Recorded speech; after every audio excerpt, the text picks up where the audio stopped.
হবেন নতুন রাষ্ট্রপতি, সেই আলোচনায় সরগরম দেশের রাজনৈতিক অঙ্গন। সরকারি দলের নেতারা বলছেন, বিএনপির মনোনয়ন কে পাবেন নীতি নির্ধারণী পর্যায়ে আলোচনা করে নেওয়া হবে সেই সিদ্ধান্ত। এদিকে সম্ভাব্য তালিকায় রয়েছেন দলের কয়েকজন জ্যেষ্ঠ নেতা, যেখানে মন্ত্রী পরিষদ সচিবের নামও আছে আলোচনায়। আর তালিকা ইতিমধ্যে সংক্ষিপ্ত হয়ে এসেছে এমন গুঞ্জনও চলছে।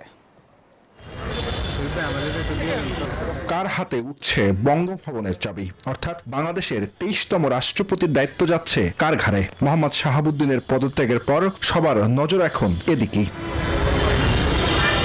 সম্ভাব্য তালিকার গুঞ্জনও ডালপালা মেলেছে। কেউ কেউ বলছেন তালিকা এখন অনেকটাই সংক্ষিপ্ত হয়ে এসেছে, আলোচনায় রয়েছে বেশ কয়েকজনের নাম, যাদের মধ্যে আছেন বিএনপির জ্যেষ্ঠ নেতা মির্জা ফখরুল ইসলাম আলমগীর, ডক্টর খন্দকার মোশাররফ হোসেন, ডক্টর আব্দুল মঈন খান, নজরুল ইসলাম খান, হাফিজউদ্দিন আহমদ ও রুহুল কবির রিজভির নাম। মন্ত্রিপরিষদ সচিব নাসিমুল গনিও আছেন আলোচনায়।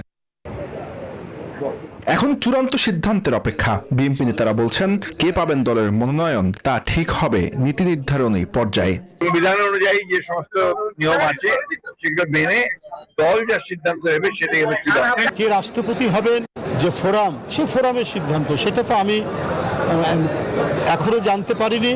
তারা নেবেন, যখনই নেবেন আপনারা বুঝতে পারবেন। নির্বাচন কমিশন তফসিল দিবে, পার্লামেন্ট ডাকবে, তারপরে তফসিল ঘোষণা করে রাষ্ট্রপতি নির্বাচন আয়োজনের দায়িত্ব নির্বাচন কমিশনের। ব্যালটে ভোট দেবেন সংসদ সদস্যরা। সংবিধান অনুযায়ী পদ শূন্য হওয়ার পরবর্তী 90 দিনের মধ্যে নির্বাচিত হবেন দেশের নতুন রাষ্ট্রপ্রধান। জুয়ার সানি, নিউজ 24, ঢাকা।